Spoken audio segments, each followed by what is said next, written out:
નમસ્કાર વિદ્યાર્થી મિત્રો, Shri BP Davda Saraswati Vidyalaya Dholka standard 9 and 10 subject English. Topic જે છે મિત્રો ઇનડિરેક્ટ સ્પીચ. તો ધોરણ 9 અને 10 બંનેની અંદર ઉપયોગી એવો આ topic direct and indirect speech, જેનો અર્થ થાય છે પ્રત્યક્ષ કથન અને પરોક્ષ કથન. તો ગ્રામરના આ ટોપિકમાં મિત્રો સમજવાનું એ છે કે બે વ્યક્તિઓ વચ્ચેની વાતચીત આપણે ત્રીજી વ્યક્તિને કઈ રીતે રજૂ કરીએ. તો અહીંયા જે ટાઇટલ છે એ ધ્યાન રાખજો. ટોપિક જે છે indirect speech, turn the following dialogue into indirect speech. તો આપણે નીચેના જે પેરેગ્રાફ છે એને ઇનડિરેક્ટ સ્પીચમાં ફેરવવાનું છે. પહેલું જે વાક્ય છે the teacher do you like this paper style. તો આ આપણને પહેલાં વાક્યમાં ખ્યાલ આવે છે કે આ પ્રશ્નાર્થ વાક્ય છે. હવે આમાં ખાસ ધ્યાન રાખવાનું કે કોઈ પણ પેરેગ્રાફ હોય તો એનો સ્પીકર એટલે કે બોલનાર અને લિસનર એટલે કે સાંભળનાર, આ ખાસ ધ્યાન રાખવાનું. તો પહેલું જે વાક્ય છે, બોલનાર જે વ્યક્તિ છે the teacher asked the students. હવે કેમ આસ્ક્ડ આપણે મૂક્યું તો ખાસ ધ્યાન રાખજો કે પ્રશ્નાર્થ વાક્ય છે, પ્રશ્નાર્થ વાક્યનું રિપોર્ટિંગ વર્બ હંમેશા આસ્ક્ડ મુકાય છે. પ્રશ્નાર્થ વાક્યનું રિપોર્ટિંગ વર્બ આસ્ક્ડ. ત્યાર પછી કંજક્શન આવે છે, બીજો ચેન્જ. હવે આમાં ખાસ ધ્યાન રાખજો, જો WH ક્વેશ્ચન અહીંયા આપેલું હોય તો એનો એ જ શબ્દ કંજક્શન તરીકે મુકાય, પણ WH ક્વેશ્ચન ન હોય તો અહીંયા સહાયકારક ક્રિયાપદથી શરૂ શબ્દો am is are, was were, do does did, have has had, can could એવા કોઈ શબ્દોથી જો શરૂઆત થઈ હોય તો આપણે કંજક્શન તરીકે અહીંયા ઇફ મૂકવું પડે.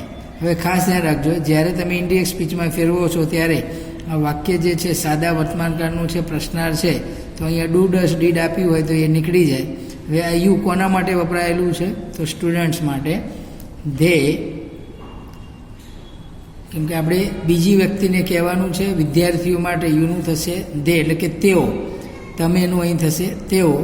બીજું જે વાક્ય અહીંયા લાઇક્ડ, સાદો વર્તમાનકાળ એ સાદા ભૂતકાળમાં ફેરવાય છે, એટલે બે ચેન્જ આવે. યુ છે એનું ધે થશે અને સાદો વર્તમાનકાળ લાઇકનું લાઇક્ડ. તો ટેન્સમાં ધ્યાન રાખજો, સાદો વર્તમાનકાળ સાદા ભૂતકાળમાં ફેરવાય, સાદો ભૂતકાળ હોય તો પૂર્ણ ભૂતકાળ, પૂર્ણ વર્તમાનકાળ હોય તો પૂર્ણ ભૂતકાળ, ચાલુ વર્તમાનકાળ હોય તો ચાલુ ભૂતકાળ. હવે ત્યાર પછી આ ધીસ, મિત્રો ધીસનું થાય છે ધેટ.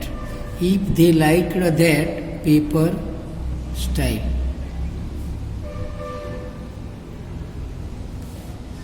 બીજું વાક્ય છે the students what an easy paper style it is. મિત્રો આ જે વાક્ય છે એ તમને ખ્યાલ આવે છે અહીંયા ઉદ્ગાર વાક્ય છે. ઉદ્ગાર વાક્યની અંદર ખાસ ધ્યાન રાખજો, પહેલાં તો એ જે વાક્ય આપેલું હોય એને તમારે એસર્ટિવ સાદું વાક્ય બનાવવું પડે. આ વાક્યને સાદું it is an easy paper style આ રીતે બનાવવું પડશે. હવે આ વાક્યને આપણે ઇનડિરેક્ટ સ્પીચમાં લઈ જવું પડશે, ખાસ ધ્યાન રાખજો. હવે પહેલી જે વાત છે ધ સ્ટુડન્ટ્સ, કોઈ પણ ઉદ્ગાર વાક્યને તમે ઇનડિરેક્ટ સ્પીચમાં લઈ જાઓ છો તો મિત્રો એક્સક્લેમ્ડ વિથ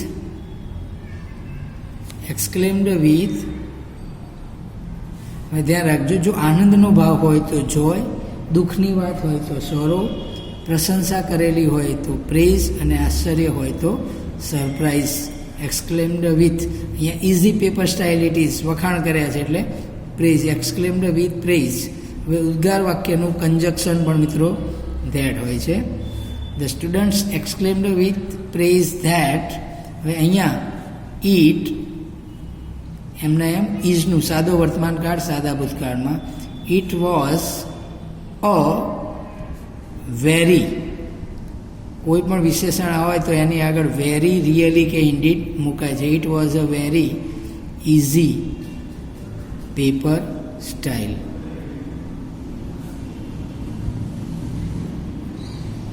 પછીનું વાક્ય be ready to score good marks. The teacher, મિત્રો હવે આ ત્રીજો જે વાક્યનો પ્રકાર છે એની અંદર શરૂઆતમાં ક્રિયાપદ હોય એટલે આજ્ઞાર્થ વાક્ય કહેવાય. આજ્ઞાર્થ વાક્યની અંદર ભાવ પ્રમાણે ખાસ ધ્યાન રાખજો. જો આજ્ઞા કે આદેશ આપેલો હોય તો અહીંયા ઓર્ડર્ડ, વિનંતીનો ભાવ હોય તો રિપોર્ટિંગ વર્બ તરીકે રિક્વેસ્ટેડ, સલાહ આપી હોય તો એડવાઇસ્ડ. બરાબર, તો એ પ્રકારે મુકાય. ધ ટીચર, અહીંયા be ready to score good marks એવું લખેલું છે, તો અહીંયા સલાહ પણ કહી શકાય. The teacher advised the students અથવા ધેમ, ધ સ્ટુડન્ટ્સ અથવા વિદ્યાર્થીઓ માટે છે, ધેમ પણ મૂકી શકાય.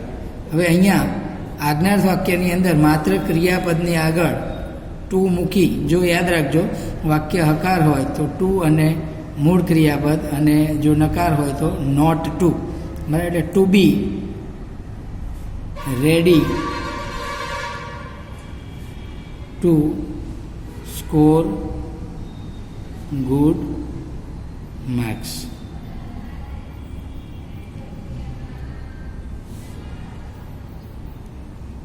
આ રીતે આ પેરેગ્રાફ બનશે. બીજો પેરેગ્રાફ જોઈએ મિત્રો.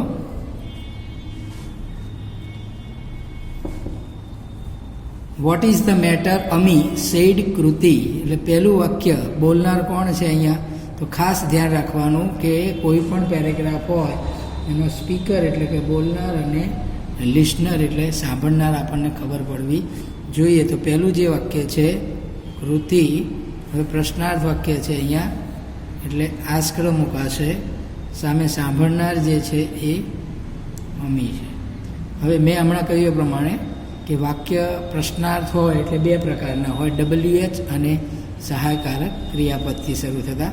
તો કૃતિ આસ્કડ અમી વોટ, આ કંજક્શન તરીકે જો સહાયકારક ક્રિયાપદ ન હોય તો એમના એમ આવશે વોટ ઇઝની જગ્યાએ વોટ વોઝ, સાદો વર્તમાનકાળ સાદા ભૂતકાળ, વોટ વોઝ ધ મેટર.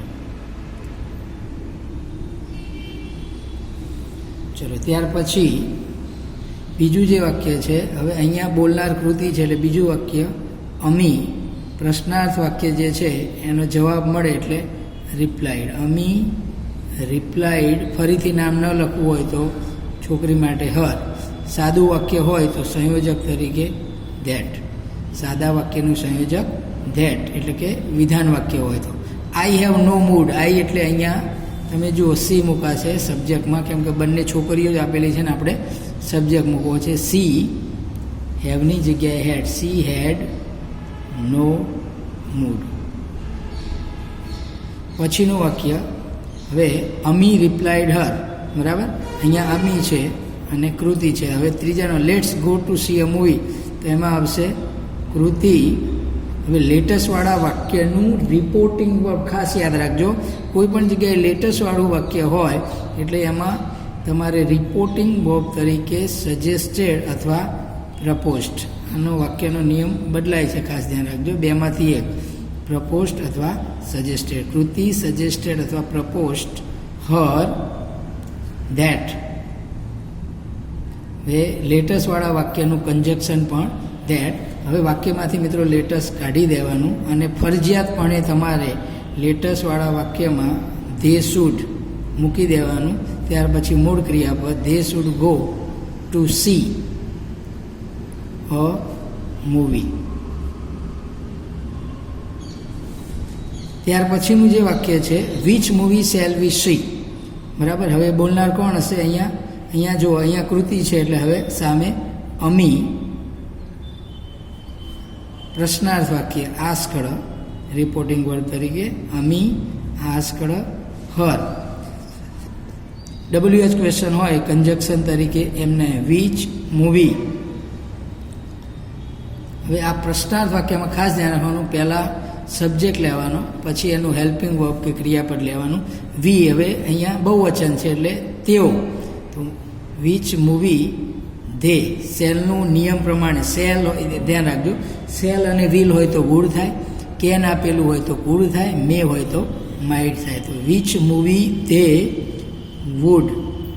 હવે તમે અહીંયા કોઈ પણ જગ્યાએ વુડ મૂકો, કુડ મૂકો, માઇટ મૂકો કે શુડ મૂકો એની સાથે આવનારું ક્રિયાપદ ધે વુડ સી મૂળ ક્રિયાપદ જ આવે. પછીનું વાક્ય ફિરસે હેરાફેરી. તો આ વાક્ય માત્ર ફિલ્મનું નામ આપેલું છે. ઉપરના વાક્યની આમાં મદદ લેવી પડશે કે જેમાં સબ્જેક્ટ અને વર્બ હોય. તો અહીંયા અમી આસ્ક્ડ હર, તો હવે કૃતિ જવાબ આપનાર હશે. તો કૃતિ રિપ્લાઇડ કેમ આપણે રિપોર્ટિંગ વર્બ તરીકે મૂક્યું? તો આ વાક્ય પ્રશ્નાર્થ વાક્યનો જવાબ આપ્યો. કૃતિ રિપ્લાઇડ હર સંયોજક તરીકે ધેટ. મિત્રો સાદું વાક્ય અથવા એસર્ટિવ હોય એ સંયોજક ધેટ. મેં કહ્યું એ પ્રમાણે હવે અહીંયા મેં કહ્યું પ્રમાણે કે ઉપરના વાક્યની મદદ લેવી પડે, કેમ કે આમાં કર્તા અને ક્રિયાપદ આપેલો નથી. ધે વુડ સી फिर से हेरा फेरी. તો આ રીતે આપણે મિત્રો આ બંને પેરેગ્રાફ જોયા. એ અગાઉના સેશનની અંદર ખાસ ધ્યાન રાખજો. છેલ્લે જે બે વાક્યો મેં લીધા, Ami asked her which movie they would see અને Kriti replied her that they would see Phir Se Hera Pheri. તો આ રીતે બંને પેરેગ્રાફ બનશે. Thank you.